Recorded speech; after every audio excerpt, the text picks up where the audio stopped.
This regular meeting of the Detroit Lake City Council is called to order. And at this time, I'd like to invite all of you to please stand and join me in reciting the Pledge of Allegiance to the flag.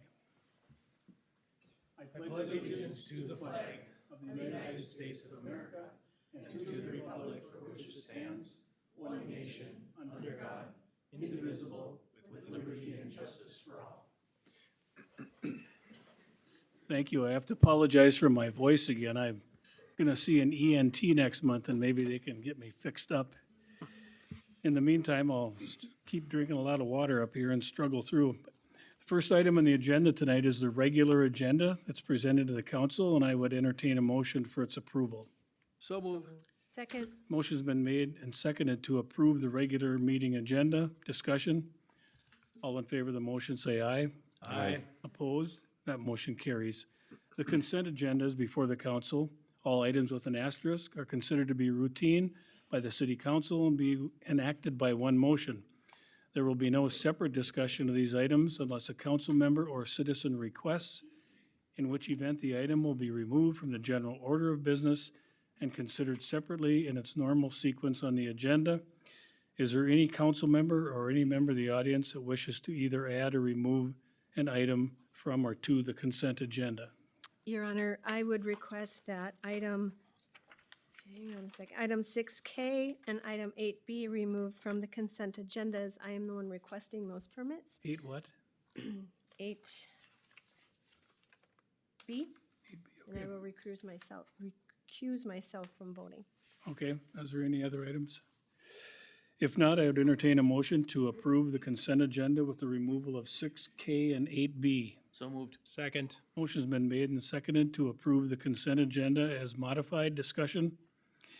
All in favor of the motion, say aye. Aye. Opposed? The motion carries.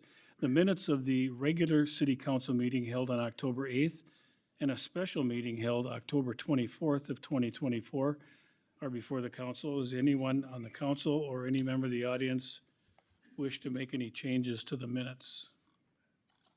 I would entertain a motion for their approval. I so move. Second. Motion's been made and seconded to approve the minutes of the regular city council meeting held October 8th, special meeting held October 24th. Discussion? All in favor of the motion, say aye. Aye. Aye. Opposed? The motion carries. This evening, we're delighted to be able to swear in a new firefighter tonight and also two new police officers here in Detroit Lake. So I'll start with our new firefighter, and I would ask Zach Wasika, did I pronounce that right? Pretty close, to come forward. And Chief Hanson.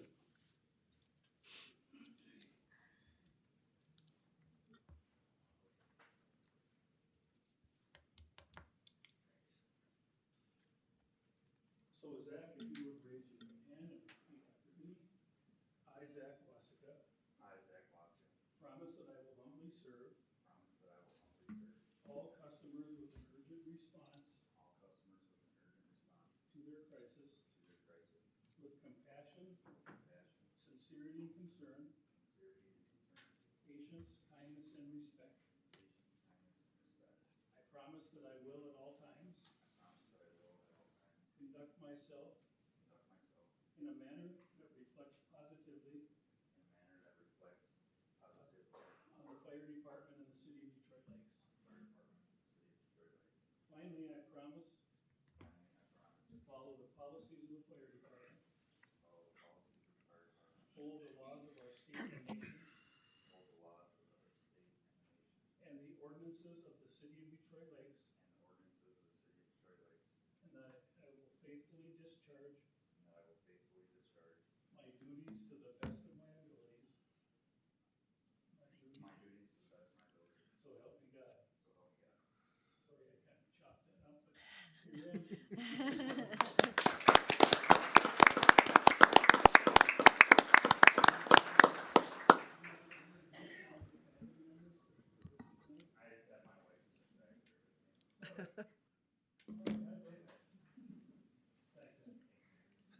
I also have two new police officers I'd like to swear in, so if I could have Dave Johnston and Bailey Johnson and Chief Todd. Johnston and Johnson. So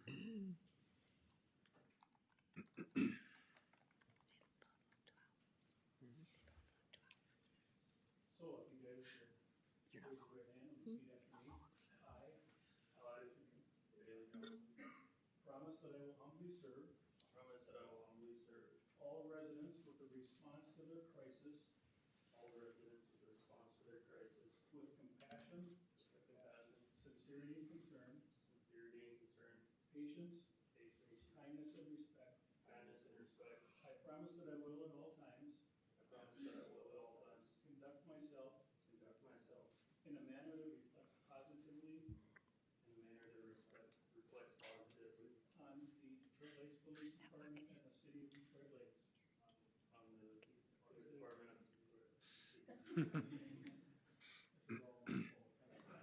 Finally, I promise to follow the policies of the Detroit Lakes Police Department,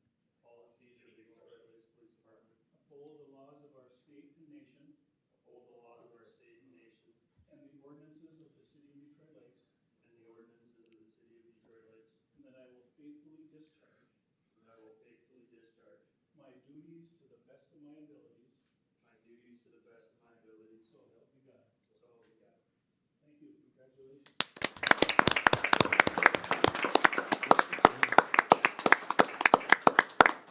Johnson, Johnstown. Yeah. I got my parents here and my grandparents in I grew up in Tara. Her little sister Ellie, her husband Johnny, and then her parents had a real. Quite the crowd. Nice. I got my mom, Sonny Johnson, oldest sister, Grace Johnson, Mark Lady, my grandpa, and Jamie Gary, my grandma. Nice. Very nice.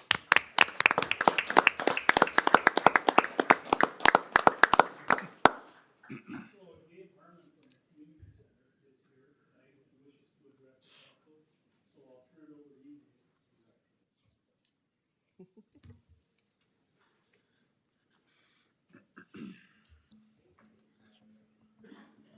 Well, it's always nice to be here once a year. Yeah.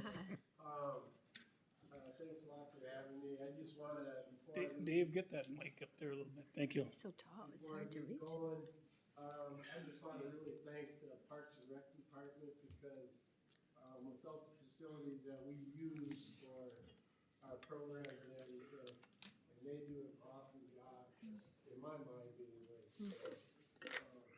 With that, we had another great summer, and proof of that, I only went out my boat 3 times all summer.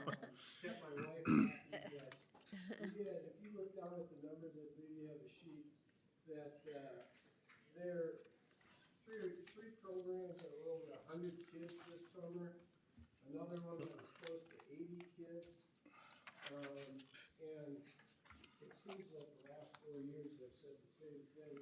These are all record numbers again for our summer. And one of the reasons why I did thank the Parks and Rec is because Snappy Park was used more Monday, Tuesday, Wednesday, and Thursday more than any other year. We used 8 or 9 of the fields out there every day. And it's, if you ever wanna see something, Monday night, Wednesday nights, Tuesday night, just drive by Snappy Park. It's amazing how many people are out there. It was a very safe summer, and, you know, with that, I don't know what else I can say. It was a great summer. I say the same thing every year. We had great volunteers. I can't run my programs in this city without volunteers. And this city really steps up there. And it just, and also the summer rec that's down by the tennis courts, the building down there. They had a great summer too. We had 30, 40, 50 kids almost every single day. And kids just riding their bike there. And it's a great opportunity for kids just to be kids. So, any questions for me about the summer? Any questions for Dave? Well, Dave, we sure enjoy the relationship we have with the community center and the summer rec program, so thank you for all your good work. Appreciate it. Thank you. Thank you, Dave.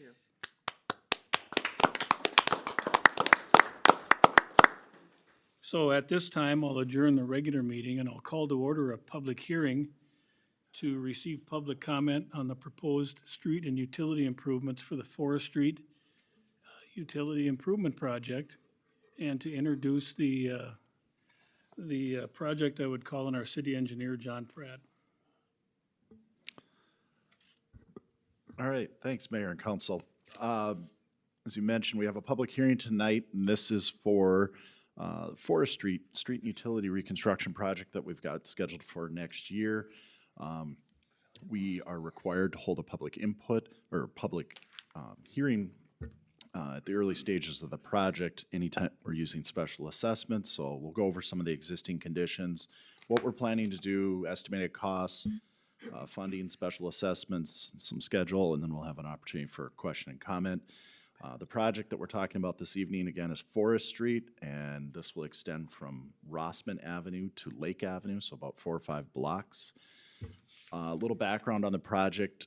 This has been on the capital improvement plan for a number of years, mostly because of the deteriorating street and also the utilities.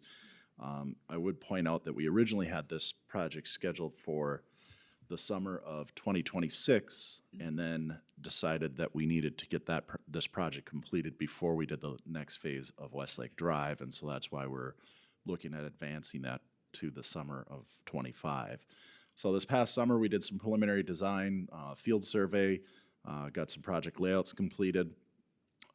Now moving ahead, assuming the project moves forward, we do the final design, permitting, bidding, things like that this winter, moving towards construction next summer. A little bit on existing need. The sewer, there really is none to speak of. There's just some crossings at the intersections, but there is no longitudinal sanitary sewer throughout this whole segment, which is a little bit unique. Those crossings I mentioned at the intersecting streets are all in good condition, so we do not have any sanitary sewer that we need to complete as part of this project. Water, on the other hand, we actually have a very large trunk line water main, a 12-inch line that comes out of the water treatment plant in this area. That is a cast iron pipe. It's well past its reliable service life. There's also an 8-inch cast iron pipe at Summit Avenue that for some reason wasn't replaced with that project when Summit Avenue was redone a number of years ago. So that's past its service life as well. And then we have some other PVC crossings at the intersections that are in pretty good condition. Stormwater, there's really no notable issues with the stormwater to speak of. We've got reinforced concrete pipe. It's in pretty fair condition from everything we can see. Really no hydraulic or capacity issues that we're aware of. There aren't an awful lot of inlets, which is probably something we'll have to make some improvement towards. The street, again, being probably the largest driving factor on this project, somewhere between 500 and 1,000 vehicles per day. We're trying to get some counts on that right now. It's a 36-foot wide urban section with curb and gutter. Parking is allowed on both sides of the street right now. The street itself is in poor condition if you haven't drove down it. A lot of cracking, potholes, all sorts of deficiencies. Effectively, it's well beyond any sort of maintenance strategies that we can throw at it. So right now, there's sidewalk just on the north side of the street throughout the project segment. That was installed a number of years ago with a grant from the federal government for safe routes to school. However, it does not meet some of the current ADA requirements. Proposed improvements, again, sanitary sewer, basically we're doing nothing. All the adjacent homes are served off of the intersecting streets running north and south, so we are not anticipating any sanitary sewer replacement. Water main, we will be replacing that trunk line that I mentioned with a 12-inch PVC main. Oddly enough, nobody is served off of it. Again, they're all served off of those intersecting north-south streets, so it is just a transmission line, but a fairly important one. We'll put new hydrants and isolation valves on that as we complete that replacement. Storm sewer, unfortunately, we usually have to replace that storm sewer regardless of its condition. It's usually the shallowest utility, and we have to replace large portions of it just to facilitate the other underground utility improvements And the street improvements, typically the inlets get wiped out. So we are planning on replacing that. We'll probably have to add a few inlets just to meet some of the MnDOT design requirements that we have to follow for state aid routes.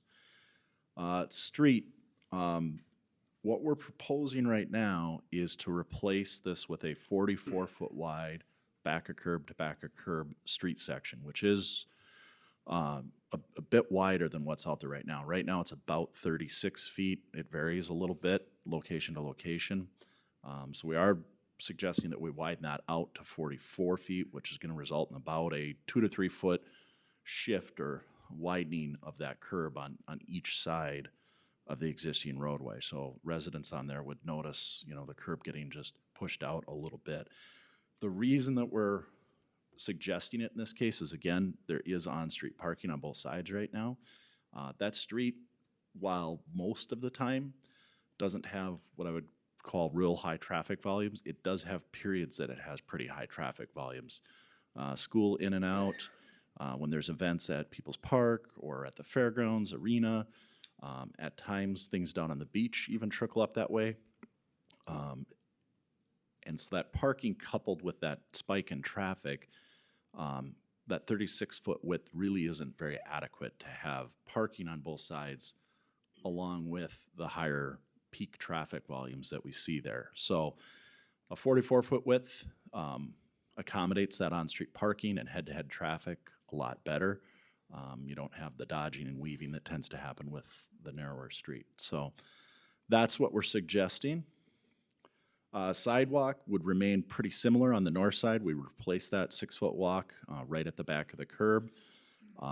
We are also suggesting adding a 6-foot walk on the south side between Rossman and Summit. So basically this would be the northern border of People's Park. There were some reasons behind that, include, it is a park, so having a sidewalk around the perimeter of the park really doesn't seem like a poor idea. And then also it just helps with some of the pickup and drop off that happens for Rossman School. Rossman uses that area for after school pickup. So having a sidewalk on that south side, I think helps just kind of enhance some of the safety and things like that. So, and in that area, we would put a turf boulevard between the sidewalk and the curb. But I should note that will result in some trees that will have to go right along the south side of Forest and People's Park. You're not going to be able to see this very well, but a little bit of an outline of what we're planning to do.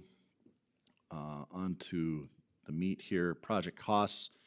We're looking at a total project cost of just over $2 million. The bulk of that, of course, over half of it, being in the street costs. And we have some about a little less than $300,000 in sidewalk, and the balance is in water main and stormwater.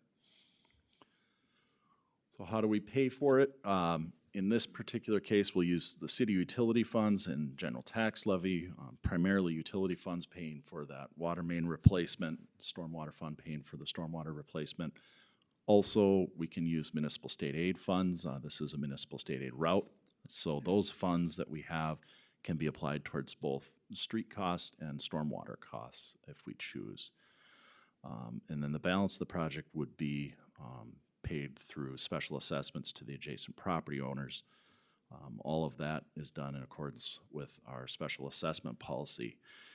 What that says for sewer and water, the city now assumes 100% of the sanitary sewer main and water main replacement costs. This is a relatively new change to the policy where those utility funds are paying for the replacement of that infrastructure. Service laterals, on the other hand, for sewer and water are still assessed 100% to the adjacent property owners. Again, nothing that's coming into play here. We don't have any service laterals in this project.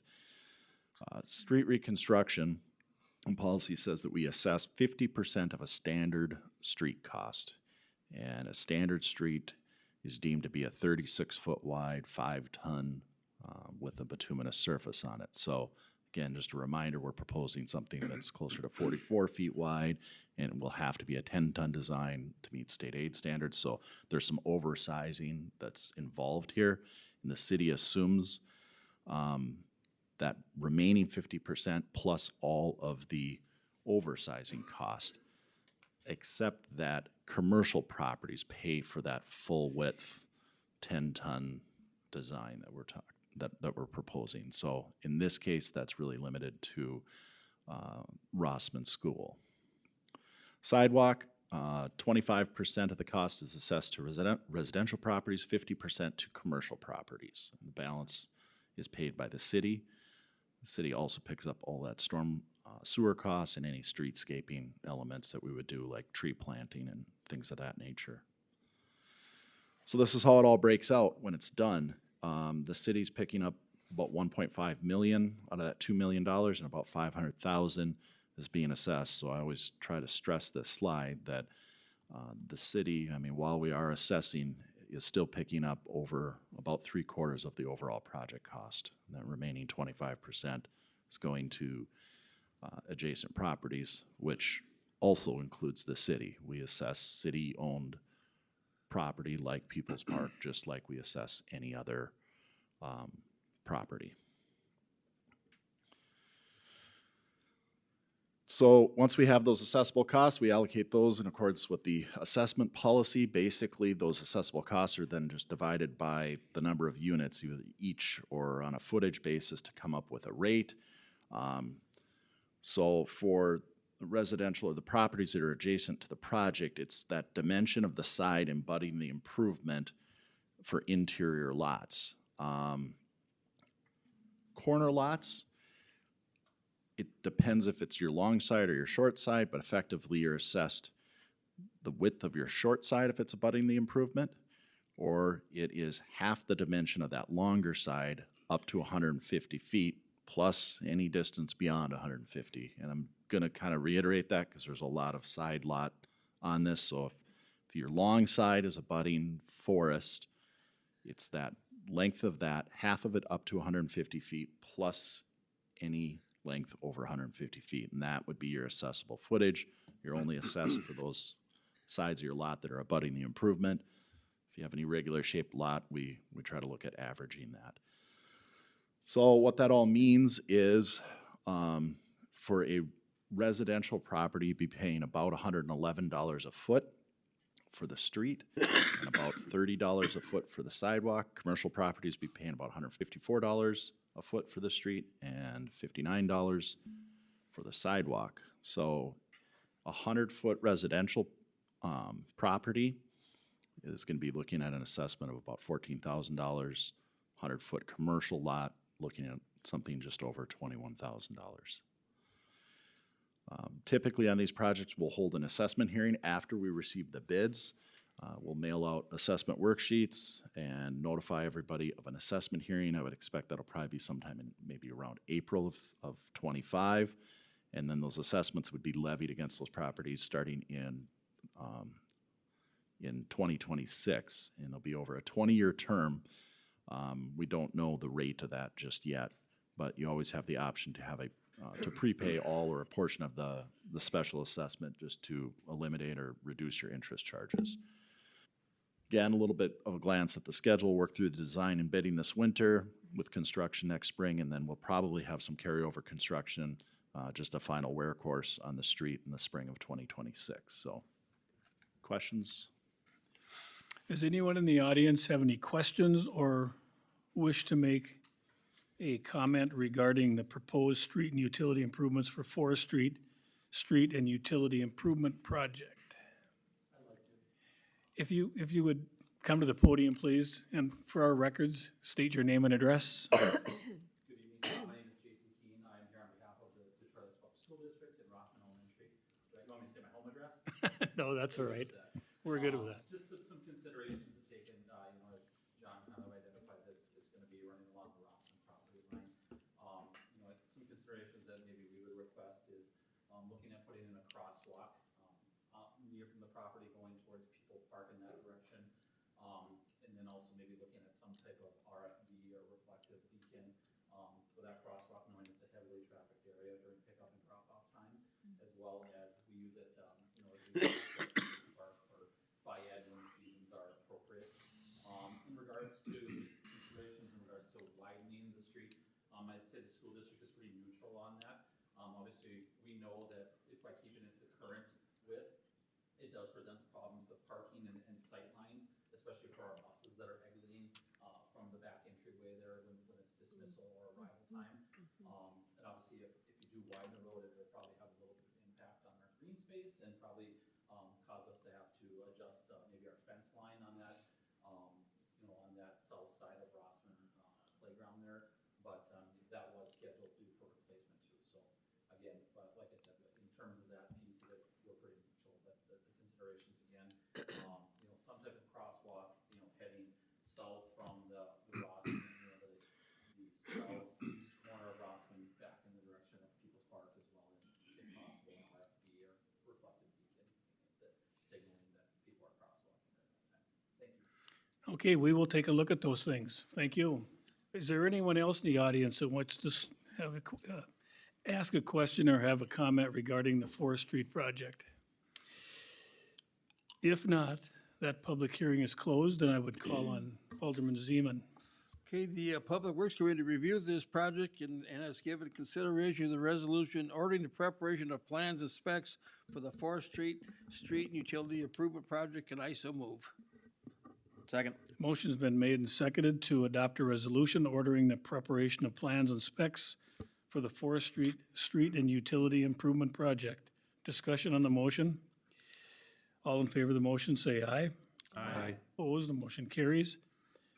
At this time, I'll call to order a public hearing to consider the proposed assessments for the Highway 10 East Water and Sewer Extension Project. And again, I think I'll call on City Engineer John Pratt for that one as well. All right, Mayor and Council, one more time. I don't know that there's anybody in the audience that's here for this topic, so I'm going to be pretty brief. But this is the assessment hearing for Trunk Highway 10 sewer and water extensions that we completed earlier this summer.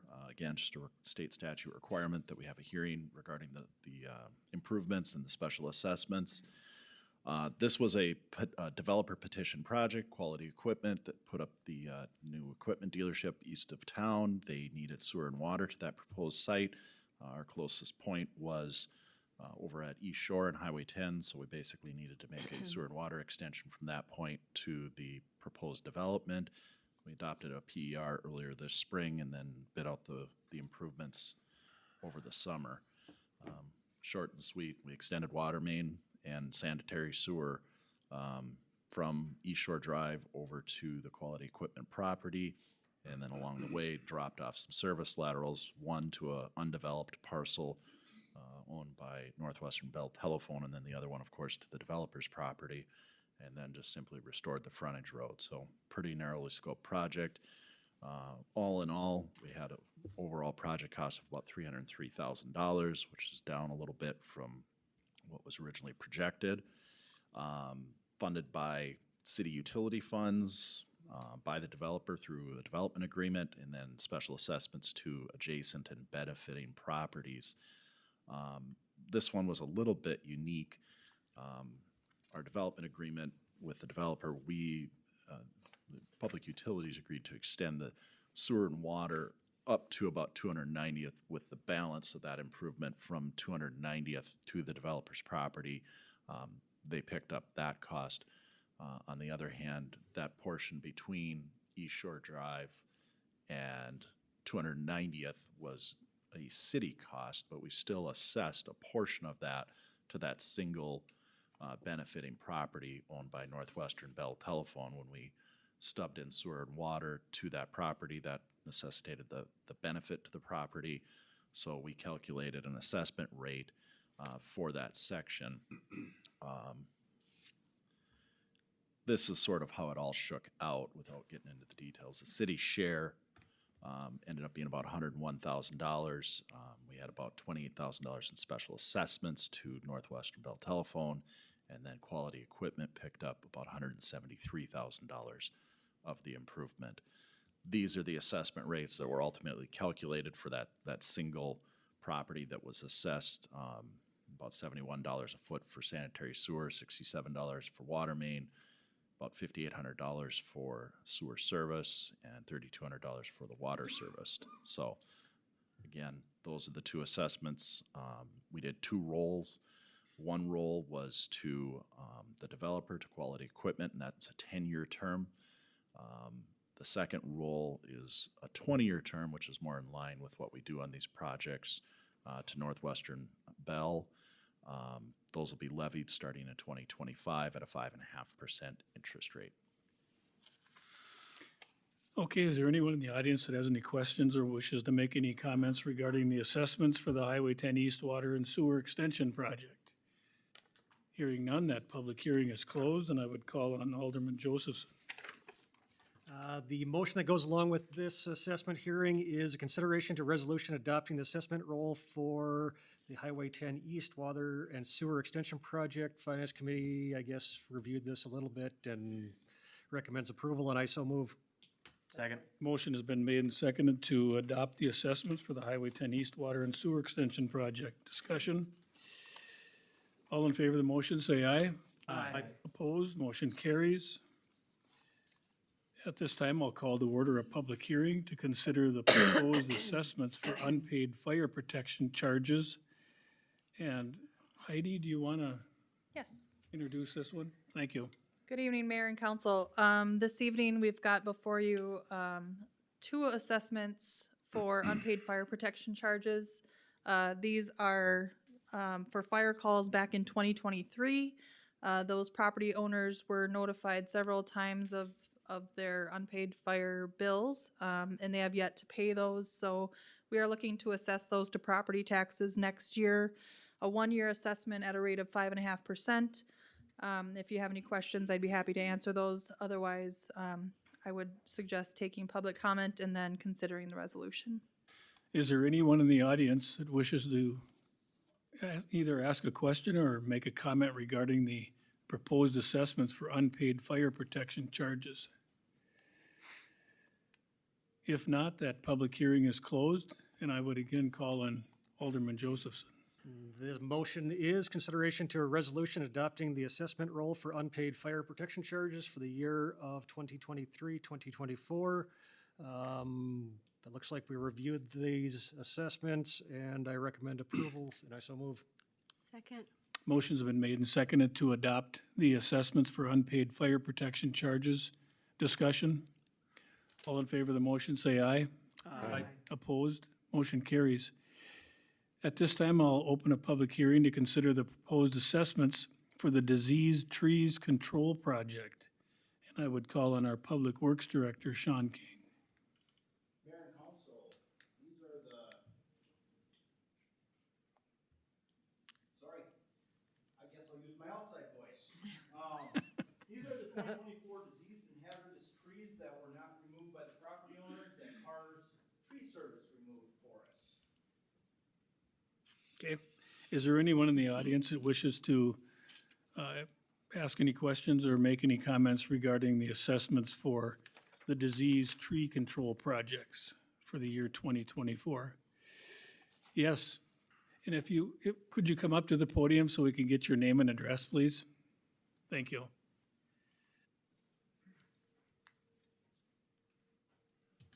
Yes, Dave Grimminger, I'm at 209 Washington Avenue, and I had a tree removed from Carr's that had Dutch elm disease, and I was just wondering if the city would consider, since I'm on social security disability, and I do drive school bus part-time, so those are my two incomes that are monthly, if I could have assistance or deferment with the cost. So Heidi, we spread these out over, or do we have them paid in full in the first year? So if the assessment is over $250, we generally will assess those over probably a 5-year term. I'm sorry, what was the property address of the assessment? 209 Washington Avenue. Is that one on the list that we have? It's fourth from the bottom. Oh, wrong list, sorry. Yes. So yours would be something that we would assess over 5 years, since it is above that amount. So it'd be on your property taxes broken out into the 2 property tax payments. And then at that 5.5% interest rate. And do we have any type of deferments or anything available for his situation? We do have a deferral program, however, you have to be senior and/or permanently disabled. Okay, we can talk about that, and see if you qualify. Okay.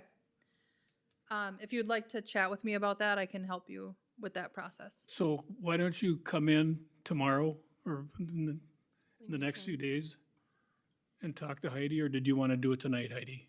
Whenever. Yep. You can come in and just come into City Hall and ask for Heidi. All right, thank you. Yep. Is there anyone else in the audience that wishes to speak to the Disease Trees Control Project? And we got Mr. and Mrs. Firefighter coming up. Hey, I was wondering why they were sticking around. okay. And we had a tree removed whenever they came around and did that. We were not aware. Oh. We moved in on June 20th was when we closed on the house, so we never got any, information about it being something that needed to be removed or the city would do it.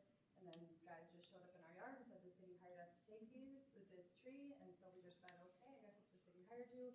So we were not made aware of that, and then we got a letter in the mail that was certified that we had to sign for with a bill. So I'm just wondering, since we were not the homeowners when that was a situation, I'm wondering if that could be. So the sellers must have gotten some kind of a notice, so it seems to me that it would be their responsibility to disclose that to you. And that is the question. We have, called our realtor, and she's looking into it for us, because that was not a part of the agreement when we bought the house. Yeah, I think that would be your remedy. The city wouldn't be able to do anything for you. Okay. But- Just to look into it that way. Okay. Yep. That's good to know. And good luck. Okay. Thank you. And thanks, Zach, for being in the fire department. Is there anyone else in the audience that has any comments on the diseased trees? If not, that public hearing is closed, and I would entertain a motion, and I would again call on Alderman Josephson. So this motion is consideration to resolution adopting the assessment role for the Diseased Trees Control Project. The information was presented before us, and I recommend approval, and I so move. Second. Motion's been made and seconded to adopt the assessment role for the diseased tree control project. Discussion? All in favor of the motion, say aye. Aye. Opposed, motion carries. At this time, I'll call to order a public hearing to consider the proposed assessments for the concrete, bituminous, curb and gutter approaches and sidewalk improvements for the year 2024. And again, I would call on Sean? Okay, Council, again, this is just our annual concrete replacement and bituminous replacement. And these are just the assessments after all that work was complete. okay. Is there anyone in the audience that wishes to speak to the issue of the proposed assessments for concrete, bituminous, curb, gutter approaches, and sidewalk improvements for 2024? Hearing none, that public hearing is closed, and I again call on Alderman Josephson. Just like before, this is a motion to consider a resolution adopting the assessment role for the concrete, bituminous, curb, gutter approaches, and sidewalk improvements for the year of 2024. Sean gave us a lot of information in the packet and did a little bit of a public hearing. I recommend approval, and I make a motion. So move. Second. Motion's been made and seconded to adopt the assessment role for the concrete, bituminous, curb, gutter approaches, and sidewalk improvements for the year 2024. Discussion? All in favor of the motion, say aye. Aye. Opposed, motion carries. I see that Doug is here from Baker Tilly. Do we want to jump to the Finance Committee? Or do you want to, if you want to get out of here early, Doug, we can do it now. Well, we'll just wait, because it won't be long. So with that, I think we're up to the Community Development Committee. Thank you, Your Honor. Item 5A is a discussion FYI about the sign ordinance. That's going to be discussed at length at the Planning Commission here in November and back to us in December to take a look at and review. So no action on that. Item 5B, consideration to second reading and adoption of ordinance 528, amending the zoning ordinance to the City of DL relative to cannabis business regarding cultivation and manufacturing. This goes back to the reading we had last month. There has been no changes as of yet. This is also the cultivation and manufacturing growing inside the city of DL. This has nothing to do with retail or anything like that. This was a unanimous decision at CDC, and I move this forward. I so Second. move. Okay, motion's been made and seconded to give second reading and adopt ordinance number 528 regarding cannabis businesses and cultivation and manufacturing for cannabis businesses, correct? Correct. Right? Okay. Is there discussion on the motion? All in favor of the motion, say aye. Aye. Opposed, motion carries. Thank you, Your Honor. Item 5C, consideration to a resolution for annexation by order pursuant to Minnesota State Statute 414.031. I'm going to kick this over to Mr. Ramstead. Mayor and council, before you is a proposed resolution relating to the property that lies south of Lake Forest subdivision and east of, I think that's 270th, all right? And so we have been in communication or trying to communicate with the landowner of that property for 6 to 8 months, perhaps a little bit longer than that, and have really been unable to make any conversation, any communication, any response to our phone calls and letters. And so the idea behind this resolution is that that property, we believe, at least staff believes, that that property is appropriate for annexation to the city. It's a fairly large chunk of property. I don't know if it shows up on the map, but it is, I forget the total number of acres, but the idea behind it would be to initiate the process of annexation. Hopefully that would then create a line of communication where we can have some discussions both with Lakeview Township and also with the landowner. The process is called annexation by order, though, and so that is it is different from the mechanisms that we usually use for annexation, which are done by ordinance, where we get under the statute to just decide whether to annex property. In this situation, none of the criteria for order or for annexation by ordinance apply, and so this is a petition to the, this initiates a petition to the state board boundary adjustments. Ultimately, if we can't reach an agreement with the landowner or the township on this by some sort of orderly annexation agreement or petition like on the Garrick property next door, this would result in a contested proceeding in front of an administrative law judge in St. Paul. Obviously, we are going to try to do what we can to avoid that ultimate outcome, but we need to be able to communicate both with the landowner and the township about it. If the city approves this resolution today, that will result in a notice going out to the township and to the landowner. And after that notice, if we don't receive any response, we would then file it with the Office of Boundary Adjustments and begin the process. Is there any questions? I'd be happy to take them. Any questions for the city and for the city attorney? Okay, Matt? This was addressed at length at CDC. It was a unanimous decision to move forward with this consideration, and I so move. Second.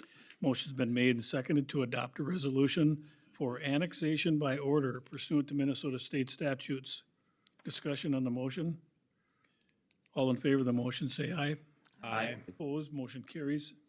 Thank you, Your Honor. Moving down to 5D, consideration to a resolution approving the decertification of tax increment financing District 26-1, which is Longbridge Heights. I believe this was a housing development for MMCDC. This was discussed at CDC at length again, with all in favor of moving this with a positive recommendation. So I so move, excuse me. Second. Motion's been made and seconded to adopt a resolution approving the decertification of tax increment financing District 26-1. Discussion on the motion? All in favor of the motion, say aye. Aye. Opposed, motion carries. That's all, Your Honor. We'll move to the Public Works Committee. Chairman Zeman. Okay, the first item is, item A, consideration of request from Raymond Redding to install a private sign in the right-of-way of his, in front of his property, and I'd like to call on Kelsey Clem to give us a review of this. Mayor and council, in the packet is a copy of the actual sign permit application that was submitted by Raymond Redding. The permit was approved because basically it showed the location being on private property, not in the right-of-way. It was discovered after construction had began on the sign that it was actually located within the right-of-way, which is not something that a private sign is permitted on the public right-of-way. The public right-of-way is reserved for public use, obviously roadways, sidewalks, and then utilities, not necessarily private signs. So I think there was quite a bit of discussion at Public Works whether or not to issue some sort of obstruction permit. As Administrator commented, we did have quite a bit of discussion, but after it was all said and done, we had discussion that we would go ahead and deny this request because that usually is on private property. And with, we had 3 people that are in favor of denying it, and one was said to go ahead with it, but because we had 3 people to deny it, I so move that we go ahead and deny his request. I so move. Is there a second to the motion? Second. Motion's been, excuse me, motion's been made and seconded to deny the request from Mr. Redding for a private sign in the road right-of-way. No. Discussion on the motion? All in favor of the motion, say aye. Aye. Opposed? Motion carries. Okay, next item B, consideration to an art donation for display in the public place agreement with Project 412. This is on the Highway 10 overlook, and the agreement is for us to have it there for a minimum of 20 years, and after much consideration, I so move. Second. Motion's been made and seconded to approve an art donation for display in a public place agreement with Project 412. Discussion on the motion? All in favor of the motion, say aye. Aye. Opposed? Motion carries. Okay, then, before we have our city engineer speak, we're gonna go down to item K that was removed from the agenda, but we'll go ahead and with consideration to approving a special event application for the Detroit Lakes Regional Chamber of Commerce for their Parade of Lights on December 2nd, 2024, and I so move. Is there a second? Second. Motion's been made and seconded to approve a special event application for the Detroit Lakes Regional Chamber of Commerce, of which Jackie is the new chamber president. Yes, I am. Congratulations, Thank thank you. For their Parade of Lights on December 2nd, 2024. And I believe, Jackie, you said you were gonna abstain on this? Yes, I will. Okay. You wanna add anything to it? I'll just come to the Parade of Lights on Okay. December 2nd at 5:30, because it's gonna be awesome. We've got almost 30 floats already, so. Nice, good Yeah. job. All in favor of the motion, say aye. Aye. Opposed, motion carries. Okay, now, and at this time, we'll have our city engineer, John Pratt, to give us his monthly report and update. Yep, Mayor and Council, a lot of stuff getting wrapped up here over the last month. The street rehab project, which included Willow Springs, is for all practical purposes completed. We'll start working on issuing final payment for that. Have had some brief discussions with the developer, Southwood Shore Estates. That plat is being reviewed by Planning Commission right now. I anticipate maybe moving towards some design or a preliminary report here over the next month or two with potentially some construction next summer. West Downtown project is all buttoned up. They got that all completed. And we'll just have a wear course to complete next spring on a few of those streets. The new water tower, we've had a fair amount of activity with that contractor as they start to gear up. I do want to point out on that the beginning of that project, the very first step is to start working on the deep foundation. And that deep foundation consists of about 80 steel piles driven, and I forget, about 120 feet into the ground. And so that's pile driving activity for probably 2 or 3 weeks. It is obviously in a residential area. sort of bringing this up right now, just simply because there's just not much we can do about it. And we have some restrictions on the hours in which they can do it and things like that. But you sort of start off listening to the banging of pile driving for about 2 or 3 weeks. After that, it'll get much better, but I just wanted the council to sort of be aware that right now, indications are that could start as early as the end of this month, but more to come on that. So John, do we notify the immediate people that are within? Correct. Mayor, I have a draft of this, a construction notice that we're gonna send out. I may actually hand deliver it to a number of the properties that'll have just sort of some frequently asked questions, what the whole project consists of, what the schedule sort of looks like, along with contact names and numbers for myself and some other project staff, so that people have somebody to reach out to if they have questions. Highway 10 sewer and water, we wrapped that up tonight with the assessment hearing. Heartland State Trail, trailhead improvements, that is out for bid right now, opening those bids on the 18th of November. Forest Street project.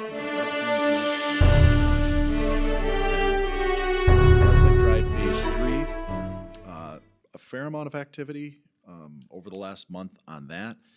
We did sort of learn here recently, we're going to have to speed that up just a bit more than I probably was originally expecting, where we need to have a good portion of those plans and specs ready to go by about May 15th of this spring. So we've got a little bit of work to do on that project. We're still not building anything until the summer of '26, but with the federal funding involved and some new deadlines as far as submitting plans for approval and review through MnDOT, we have to be way out in advance of this stuff anymore. So lots more to come on that over the course of this winter. And then legacy grant, that'll be coming up here on finance, so I'll probably just leave that alone. We'll talk about that in a minute. Questions? Any questions for John's report? If not, Ron, we should have a motion Yes, to approve. I'll make a motion to go ahead and approve the city engineer's monthly project status report, and I so move. Second. Motion's been made and seconded to accept the city engineer's monthly project status report. Discussion? All in favor of the motion, say aye. Aye. Opposed, motion carries. I've got one other item, Mayor. Okay. We've got some exciting news happening, and I'm gonna have Sean King tell us about a big open house coming up. Yes, Mayor and Council, we will be having an open house at the new Public Works facility December 5th from 10 to noon. And I hope you all can make it out there for that. December 5th, you said, right? That's on a Thursday, and we hope everybody come out. We've had a lot of people ask about it, so if you want to take a peek what's happening inside, you won't believe this building. It's unbelievable, and for the first time, we've got all of our expensive equipment enclosed indoors out of the elements, and please come out and show John and his staff the appreciation for all the work they've done here the last couple years, getting ready and for preparation for all this. So thanks for all that, John. And if I'm correct, the naming of the snowplow will be announced at the Parade of Lights, which is another reason to come out. Will be announced at the Parade of Lights. We do have the name, but Okay, under wraps until. Okay. So that, Will there be any Alice Cooper music? Okay. Thanks, Sean. okay, we'll move on now to the Finance Committee. Chairman Josephson, and again, Doug is here, so we'll take. Yeah, care I of was gonna just turn it right over to Doug from Baker Tilly, unless you, well, I don't wanna step on Heidi's toes, but Doug, you take it away. Well, should we introduce the, Sure. what the resolution is first? You want to do that? Yeah, I can introduce the resolution, which is consideration to a resolution awarding the sale of general obligation improvement bond series 2024A in the original aggregate principal amount of $3,985,000, fixing their form and specifications, directing their execution and delivery, and providing for their payment. Finance Committee recommends approval, and I so move. Second. We've got a motion and a second, so we'll withhold voting until we hear what Doug has to say.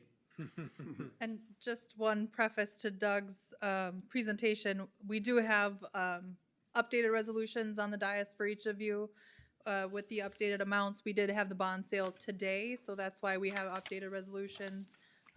You know, from the resolution that was in your packet, that was the preliminary one. So take it away, Doug. Thank you, Mr. Mayor, members of council, and Doug Green, Secretary. It's always a pleasure to be here. Driving in this Chamber of Commerce moment, the sun setting. Did you snap a picture that you could send? I was driving. Okay. Good answer, Doug. Yeah. I wasn't texting Heidi, I promise. Anyway, so, as Heidi mentioned, this morning, 10 a.m., we took bids on behalf of the city, and despite what you're seeing in the financial markets, especially the credit markets, bond yields are, been pretty volatile since past Tuesday, which, we expected. But, I mean, this municipal market's very resilient after 2008, after COVID. I mean, there's always demand there. It makes my job pretty easy. You see, we received 5 bids. Robert W. Baird, which I believe has bought the city bond before, great national underwriter, big municipal bond presence. We award the bonds based off the true interest costs. That takes into account the pricing, coupons, the yields, and then the fee that they pay themselves to purchase it and resell it. So we would calculate that out is at 3.08%. You see the average maturity there is pretty short, around 4.5 years. So, again, despite the volatility, went up at the end of last week, and, as it typically does, it settles back down to where it started before the election. So, hold my breath a little bit there, but, so, this is a little busy. What you have in front of you is the debt service schedule. Again, this financed 3 projects. And they're all combined into here. They're structured a little bit differently, so the principal maturities there, again, cover all 3 of the projects. The coupons there, you see the 5%. You might remember last time, this happens with every single bond sale. They purchase the bonds at a premium. That just simply means that they pay more than 100% in what we're offering. In this case, it was about to the tune of $360,000. That's not free money. We do take that $360,000, put it in the construction fund, but then have a 1-point reduction in the amount that we need to borrow, which is this dance that we go through every time with the underwriters. Again, it's not free money. In exchange, we pay those higher interest rates, those 5% coupons, simply because bondholders prefer to have higher coupons. Higher coupon rates. So, it's really a wash to the city. You see, moving across the table, total principal and interest is 105%. 105% is state law that we levy 5% over general obligation bonds, and then you have the assessments. Those are the assessments for all 3 projects. These are just estimates of what we think they'll how they'll come in.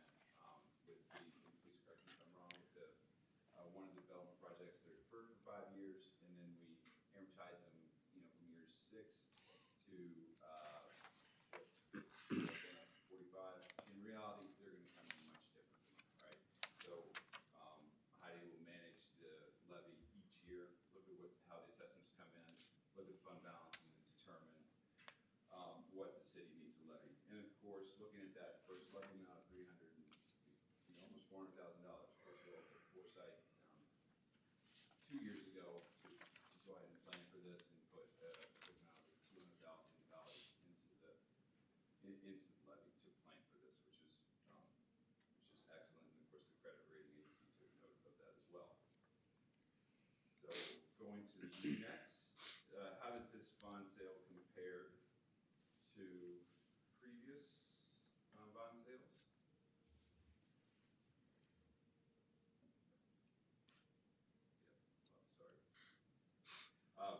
It's right in line. You see, the 5 bids. That's pretty much on average what we've received in the past.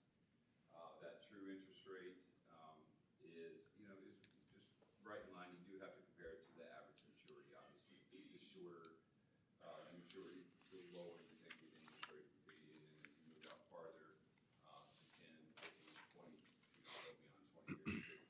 20 years, you would expect that interest rate to be higher. So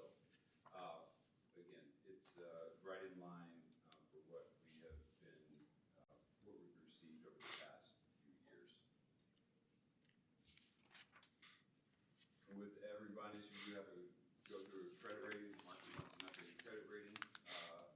And the credit, city's general obligation credit rating was affirmed at AA, which is the third highest, investment grade, high quality. So very good.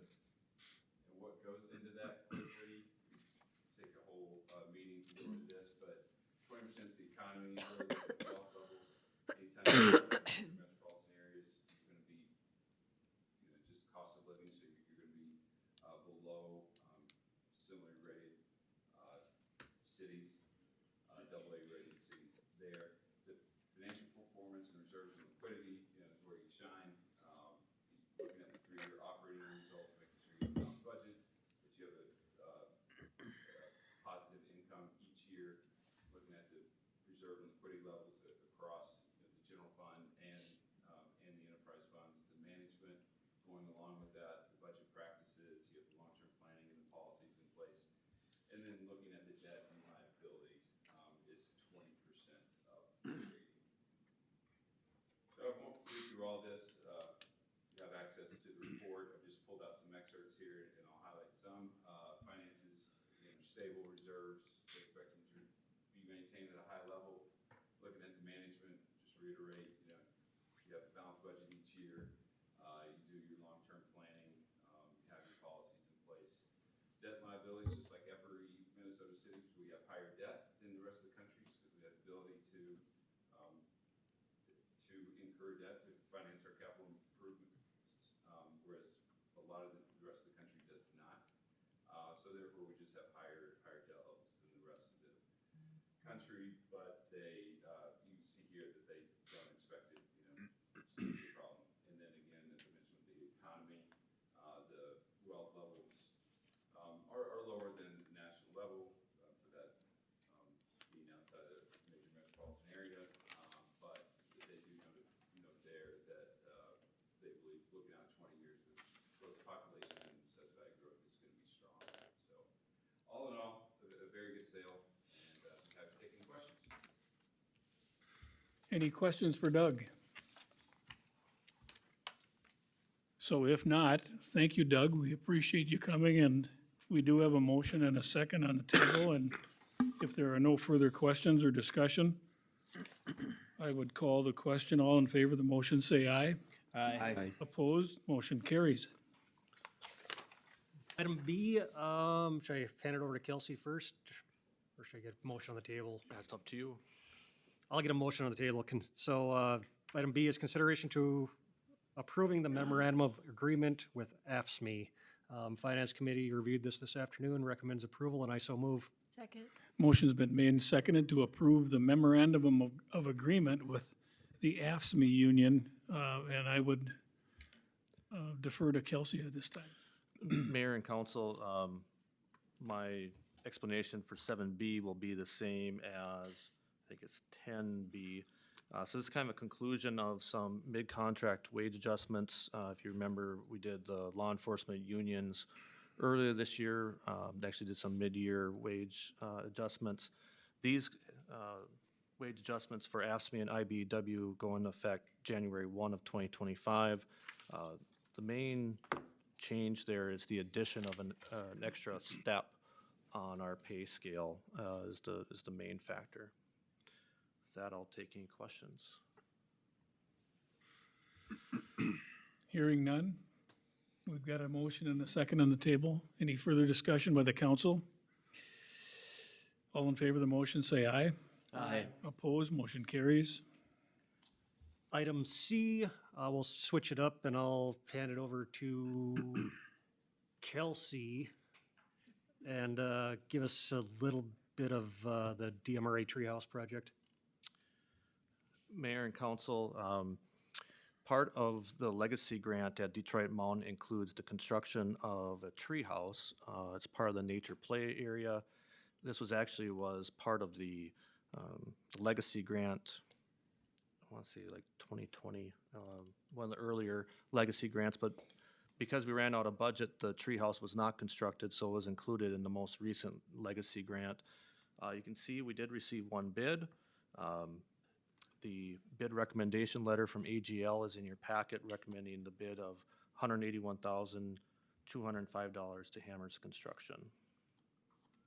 So with that, item C is consideration to accepting the bids, or the bid for the DMRA Treehouse project and awarding the contract to Hammers Construction for roughly $181,000. Finance Committee reviewed this, recommends approval, and I so move. Second. Motion's been made and seconded to accept the bid for the DMRA Treehouse project. Discussion? All in favor of the motion, say aye. Aye. Opposed? Motion carries. Item D, I will hand over to John Pratt since his firm was more involved in this part of the project. Oh, thank you, Dan. We also, another piece of the legacy grant project, there's several pieces to this. The second piece, I guess, that we're going to consider award to a bid is there is a trailhead parking lot that we're proposing for construction. So there's some paving, curb and gutter, landscaping, and things of that nature. There's also some enhancements to the natural play area with some additional picnic areas and boulders, sitting areas, and trees and landscaping improvements. That's one piece. The other piece under the same bid is the Nordic Ski Trail, which will grade out a new Nordic ski trail from the top of the tubing hill down to the bottom of the tubing hill. And then folks can loop back up on that. And that also includes lighting and snowmaking infrastructure all the way along that entire trail. So that's the two pieces of this bid. I provided a bid recommendation and a tabulation. We took bids last week. To my surprise, we took 3 bids. The low bid was from Linco of St. Cloud, Minnesota.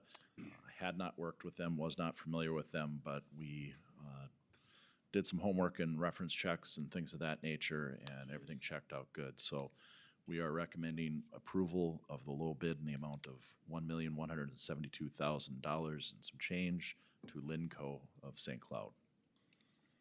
So item D is consideration to accepting the bid for the DMRA parking lot and Nordic Ski Loop project and awarding the contract to Linco Incorporated for the price of $1,172,650 or $1.1 million plus.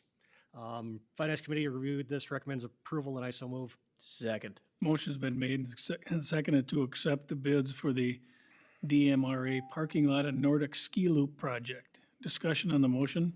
Just one comment. I guess this kind of brings about 20 years of working on the park board and city council kind of to a head here with the lighted ski trail and snowmaking loop out at Detroit Mountain. First time on the park board. That's kind of one of the priorities I brought forward, and it's good to see that some of the traction and effort over the years is starting to pay off. Thanks, Dan. Any further discussion? I'd like to make a comment too. Sure. I just want to say that last week when we voted, we had a voting item on there to extend the legacy grant for another 25 years. And it's just unbelievable that we made an application for a grant and we got 2 very large amounts of money from the legacy for our project. So very thankful to them for having this grant service, and it certainly helps out our area. Further discussion? Just one correction, that was lottery proceeds, not legacy fund. Okay, excuse me then, okay, Close, but not quite. okay. Thank you. Further discussion? All in favor of the motion, say aye. Aye. Opposed? Motion carries. Item E, I will take a stab at this one. This is a update to the investment policy as a request of one of the funders. That's in state statute that we have an investment policy and we must follow strict guidelines based upon those state statutes. One of the funders or institutions that lends money to us requested us to make a formal statement, which will have to be updated each and every time the state legislature makes that update, rather than just doing it by state legislature doing their work. So with that being said, consideration to approving an investment policy statement. I guess the Finance Committee reviewed this, recommends approval, and I so move. Second. Motion's been made and seconded to approve an investment policy statement. Discussion. All in favor of the motion, say aye. Aye. Opposed, motion carries. Okay, Dan, I think that's That's all for now. conclusion. Okay, we'll move to the Public Safety Committee. Chairwoman Spry. Okay, thank you, Mayor. We have one item on the agenda regarding the Becker County Hazard Management Plan. Chief Hansen, would you like to just give everyone just a little run through? And then item B we'll address next, since it was taken off the consent agenda. No microphone.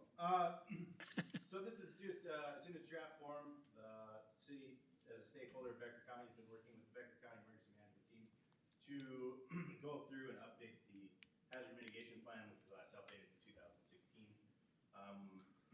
As kind of a requirement for receiving federal grant funds for hazard mitigation, cities are required, cities and counties are required to adopt this plan.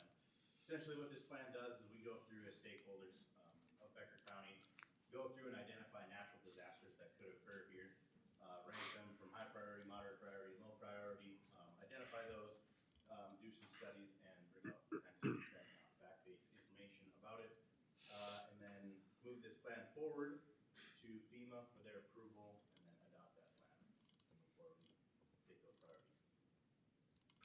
So is the action tonight to adopt the plan or just It was discuss? just discussion. It's not ready for that yet. Just an FYI, this is. what Okay. It's in draft form, we're meeting on it to finalize it before we send it up to FEMA for approval. Okay, thanks, Chief. Thank you. Wendy?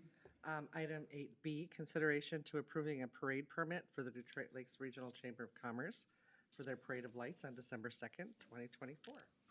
And when we come to a vote, Jackie is asking to abstain again, is that Yes, correct? please. Okay, so So I so move. do we have a second? Second it. Motion's been made and seconded to approve a parade permit for the Detroit Lakes Regional Chamber of Commerce for their Parade of Lights on December 2nd, 2024. Discussion? All in favor of the motion, say aye. Aye. Opposed? Motion carries. And we'll go to the Liquor Gambling Control Committee. Chairman Dahlman. All right, 9A is consideration of first reading of ordinance 529, an ordinance of the city of Detroit Lakes to regulate cannabis business. Before I make a motion on this, I want to refer to Larry Remen. Okay, this is our,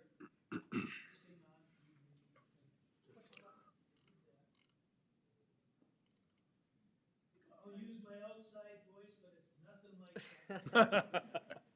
Anyway, this is our ordinance to regulate cannabis.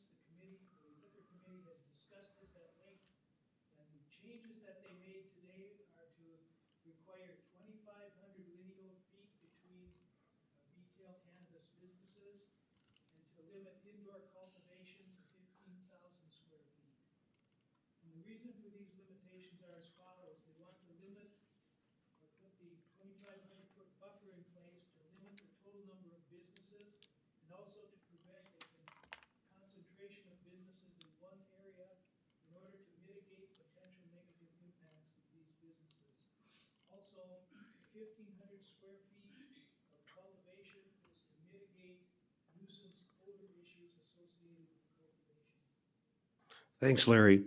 I'm gonna make a motion that we put in the ordinance of 2,500 linear square feet for B3 retail space and then 15,000 square feet for cultivation in industrial park.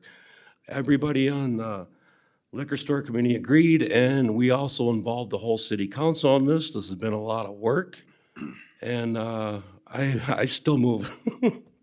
Okay, is there a second? I'll second it. Motion's been made and seconded to give first reading to ordinance 529, an ordinance in the city of Detroit Lakes to regulate cannabis businesses. And of course, next month, we would consider a second reading. Correct. So with that, is there any further discussion? It sounds like there's been quite a bit already, but any further discussion tonight? If not, all in favor of the motion, say aye. Aye. Opposed? Motion carries. First reading to ordinance 529 is given. Anything else, Aaron? No, Your Honor. Okay. We're gonna move to the Public Utilities Commission, and item 10A, 1, 2, and 3 all have to do with our electric and water and sewer rates. And so in the absence of Mike Stearns tonight, I'm going to call on our Public Utilities Superintendent Vernell Roberts. If you would, Vernell, kind of go through those, and then I'll ask Dan to introduce some motions for approval. Very good. Thank you, Mayor, Council. Enclosed in your packet is a memo outlining the proposed rates for 2025 for sewer, electric, and water. I'll give you a quick summary and a little bit of background about how we got to this point. We used Missouri River Energy Services for a cost of service and rate study, and they conducted the cost, service, and rate study for the water and electric fund in 2022, and they come up with a multi-year rate plan. However, we only take a look at 1 year at a time for the rate increases because we know there's other external factors that have a significant impact on our rate increases. They were scheduled to do a sanitary sewer cost service and rate study for us in 2024, but in early of 2024, everybody was provided notice by Western Area Power Administration of a significant rate increase on the electric side. So Missouri River sent me a note saying, hey, we got to focus on our membership to get the electric rate studies done for our 61 members, and we're not going to be able to slide you into the schedule. So they deferred us back. They are going to conduct a cost service rate study for us on the sanitary sewer side in 2025, but they did update our information for us on the electric and water. So with that, I'm going to start with the sanitary sewer fund. If you recall, the last year we had a rate increase on the sanitary sewer fund was 2020. We did a pretty comprehensive cost, service, and rate study in 2017, 2018 to fund the operation and the capital replacement, capital cost for our new wastewater treatment plant, E2Q. When we entered into the agreement with GE and now it's Veolia for the membrane facility of the MBR E2Q, they provided us a replacement cost for the cassettes of the MBR in year 10 of those units. They made some assumptions in that costing for the replacement of the MBR cassettes at 3% inflationary cost per year. Well, if you recall and remember the inflation of the last couple of years, it's been significantly over that 3%. And also, since we did the cost and service and rate study, the commission, the council has agreed to take the assessable cost for replacement pipe for the sanitary sewer out of the assessable cost and put the mainline collection pipe cost into the rate base. So we think it's probably prudent just to do a small increase for 2025, just to hedge a little bit of those inflationary costs on that MBR and the infrastructure costs for pipe replacement on street projects. So we're recommending a 2% increase on the sanitary sewer rates for 2025, and that equates to about 90 cents a month for our average residential customer. So I thought it'd be prudent to take a look and then do a small step for 2025 and try to hedge any increases in 26 and 27 that may be a little bit unpalatable on that sanitary sewer side. The fund is doing well, but we do need to have some adjustment on the sanitary sewer side. So any questions on the sanitary sewer before I move on to the water fund? Any questions for Vernell regarding our sewer rates? Okay, if not, Vernell? Very good. So on the water fund, the Missouri River forecasted a requirement of a 12% rate increase over the next several years for two major components. One of those components is the cost of debt service for replacement of the water tower, which City Engineer Pratt talked about a little bit earlier. And the other one is the cost associated with infrastructure replacement on street projects. Of that 12% increase, 5% of that increase is related to infrastructure costs that we took out of the assessments and put into the rate base. So, that may look like a big number on the 12%, but when we get into the comparison costs, I'll explain those a little bit. Without doing the assessments, a typical 100-foot lot would probably have a yearly assessment of about $400 for that water main replacement, but if we put it in the rate base, their costs go down to $60.80 a year. Now, how that works is we're just spreading those assessment costs over the entire rate base for the water customers, but it does make it a whole lot more palatable for those reconstruct costs, and especially in older neighborhoods. We did have Missouri River update and take a look at our financials and our projected costs going into 25 and 26. They still feel 12% is adequate, And we feel that, given especially now what we're seeing for interest rates coming in, we think the interest rates on the water tower project may come in very favorable as well. So we're recommending a 12% increase on the water side. What that means for the average residential customer, they'll see their water bill go up about $3 a month, is what the average customer will see. So that's how we landed on the water side. Any questions on the water before I move to the electric? Hearing none, you can continue on. Okay, here Vernell. we go. Thank you. Here we go on the electric side. The electric increase is really driven by a couple of factors, and that's wholesale power cost increase from Missouri River Energy Services and another increase from Western Area Power Administration. You get 35% of our power from WAPA. The other balances come from Missouri River. The combination of the WAPA increase and Missouri River increase hits us for about $663,000 in 2025. $170,000 of that is from WAPA. The balance is between Missouri River and the Northern Cities Group transmission rate to get that energy delivered to Detroit Lakes.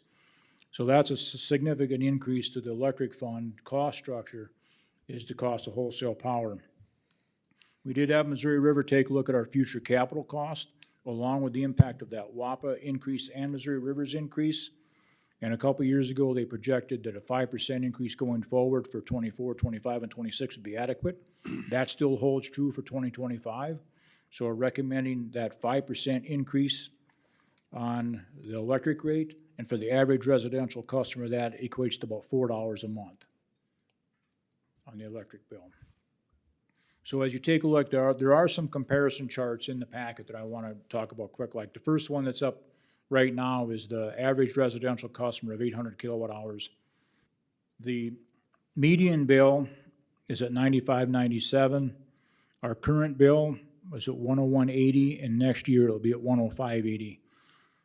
I want to make note that all the bars to the left are Missouri River and WAPA customers, and they're all seeing rate increases of somewhere between 5 and 8.5%. So the yellow bars are 2023 data. Our bars are 24 and 25 data. So we know that all those are going to be very much on par with us after January 1 of 2025. You can also see the bars to the right of us, which is Lake Region, Minnesota Power, Wild Rice, and Xcel Energy. They're significantly higher than we are. Those are 2024 numbers. I do know that Xcel Energy has put a rate increase to the Minnesota PUC of 9.5% for 2025. And they're also proposing 5% for 2026. That is yet to be approved, but they're asking for some significant rate increases as well. So that just gives a good indication of where we are with competitiveness to our peers. I really like the fact that all of our neighboring co-ops are to the right of us. It gives us a significant advantage economically to be that lower as compared to our neighbors. Also in the charts, there are a couple charts that show what a general service three-phase customer would be and a large power customer, and it shows comparisons to what they are versus our peers and our neighbors. So on the electric side, we are very, very competitive on our electric rate. If you want to scroll down to that first water one. The water one tells a very telling picture as well.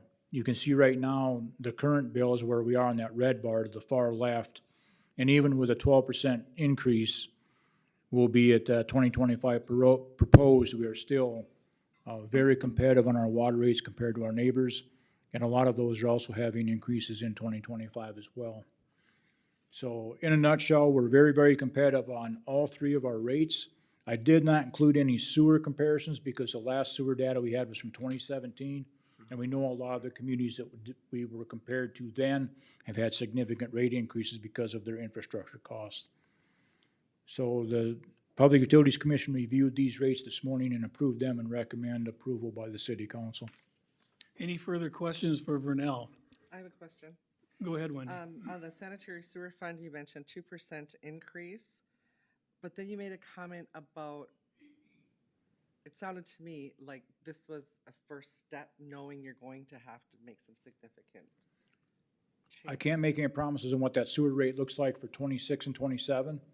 If we make the slight adjustment now and things stabilize in the economy, we may be all right. But I would just soon do a 2% now and a 3 or 4% next year versus an 8% next year. That's what I was curious about. So I'm doing a little bit of risk management here and hedging, because we do know the inflationary cost on that MVR replacement is significantly higher than what was anticipated in the agreement with Veolia. But based on what you've told us, a lot of those yellow bars are gonna move over to the other side of the equation, right? They are gonna move So- over to the other side of the equation, absolutely. Any further questions for Vernell? Dan, I would turn it over to you for a motion. Sure, I'll start this off by asking if I should make one motion with all three rates or make three motions with individual rates based, One motion is one fine, motion? Nobody's gonna argue against a particular rate increase? unless the city attorney jumps up and objects. One motion's, all right. All right, so the motion is consideration to a resolution approving the 2025 electric, water, and sewer rates for 2025. We heard the discussion, Public Utilities Commission of this morning unanimously recommends approval. Finance Committee kind of looked at this afternoon, recommends approval, and I so move. Second. Motion's been made and seconded to approve the 2025 electric, water, and sewer rates in the city of Detroit Lakes. Discussion? All in favor of the motion, say aye. Aye. Opposed, the motion carries. And Dan, will you continue with item 10B as well? Sure, 10B is a continuation of, I think this is the final memorandum of agreement that kind of was set in motion with the rate, the step and lane changes. 10B is consideration to approving the memorandum of agreement with the IBEW. I believe the Public Utilities Commission recommends approval.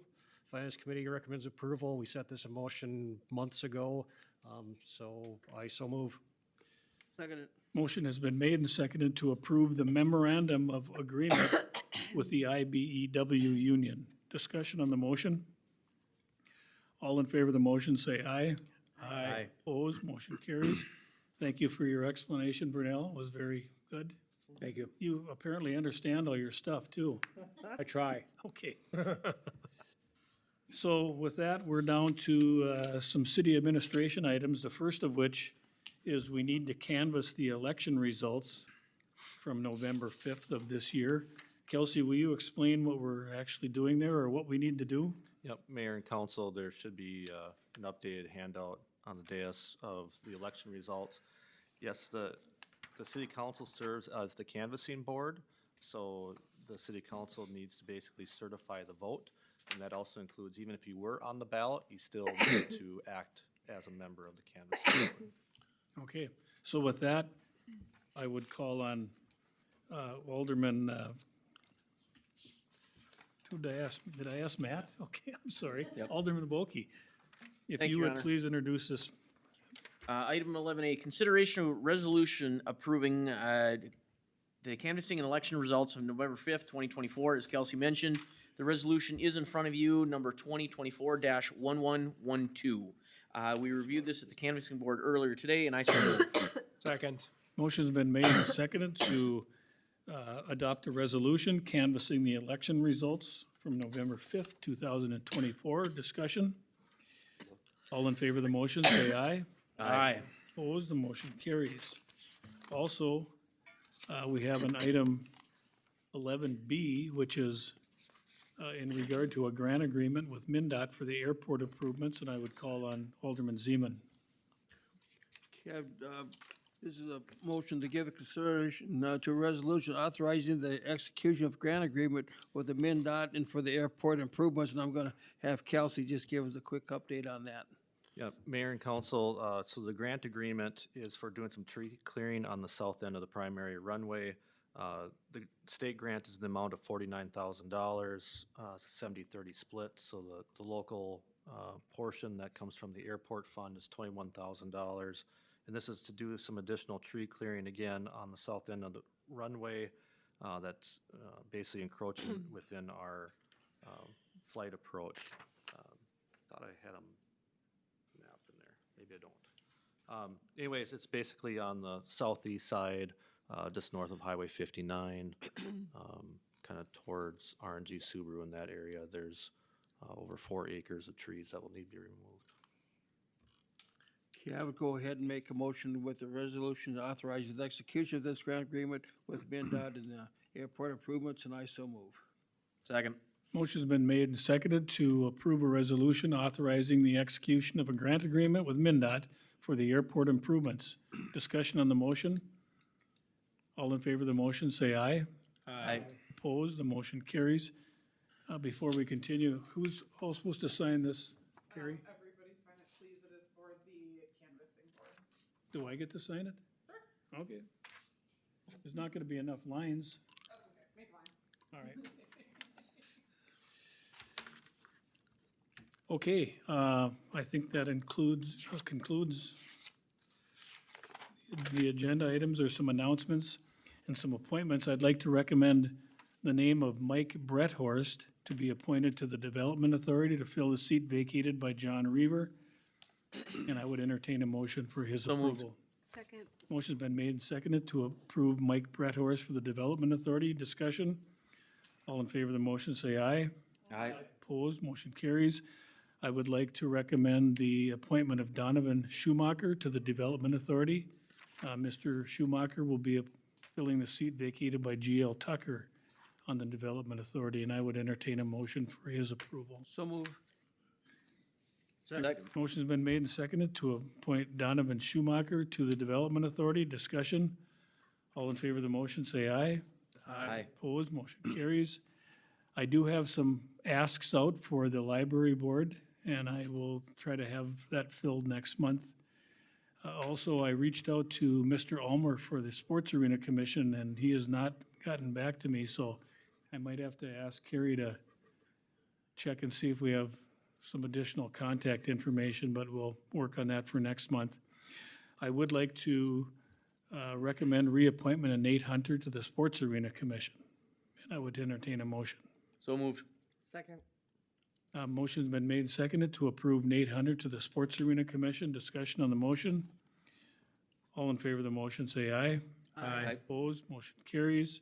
And I would like to recommend the reappointment of Chris Nord to the Planning Commission, and I would entertain a motion to reappoint. So moved. Second. Motion's been made and seconded to reappoint Chris Nord to the Planning Commission. Discussion? All in favor of the motion, say aye. Aye. Opposed, motion carries.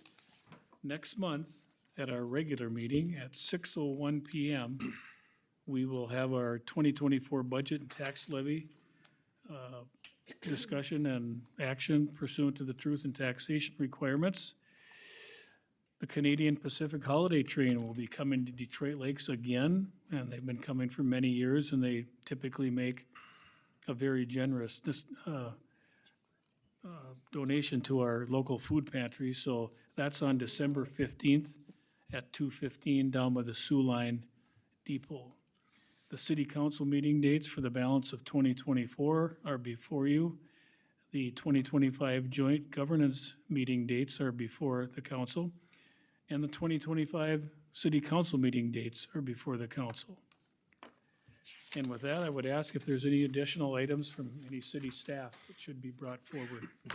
Mayor, maybe just a couple of things as I think about them. So in December, I anticipate we'll probably have to have a special council meeting at some point after our December 10th regular meeting if we're going to adopt an ordinance for the new sales tax for the city park and pavilion project. Don't have a date yet, but anticipate some sort of special meeting in December to do that. We have our annual meeting is on January 7th. I believe that same day is also when we do a council orientation.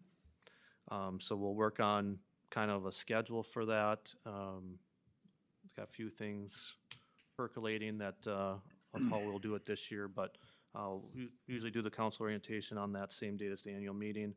And then the third thing, I think I was supposed to remind, the league has their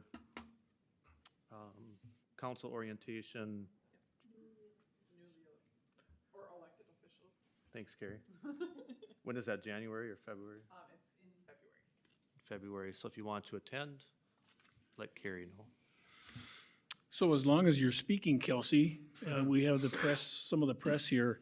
Would you just give us a real brief rough estimate of when we would see something happening with the new pavilion? Yes, Mayor. So as I mentioned, the most immediate thing that we need to do as the council has to approve, adopt an ordinance to institute the sales tax. That requires a 90-day notification to the state. So that's why we're trying to get it done before the end of December. So that way the sales tax could be implemented second quarter of 2025, which would be April 1. So that's kind of the process for beginning collections of the sales tax. The project itself, I expect basically to take the next 12 months to work on design.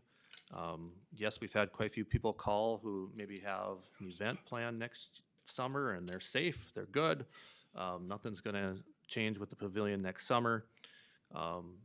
We'll probably see some sort of RFP to put together to solicit proposals from consultants to help with the design team on the pavilion.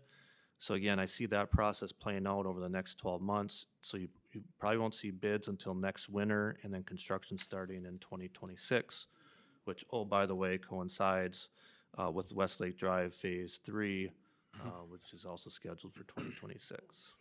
Okay, thanks, Kelsey. Anything else from city staff? I will check with the council. I guess we lost Dr. Deraney. Did he get a call? Nope, he'll be right back. Okay. Sean, anything further? I do not. Matt? No, Your Honor. Jackie? No. Ron?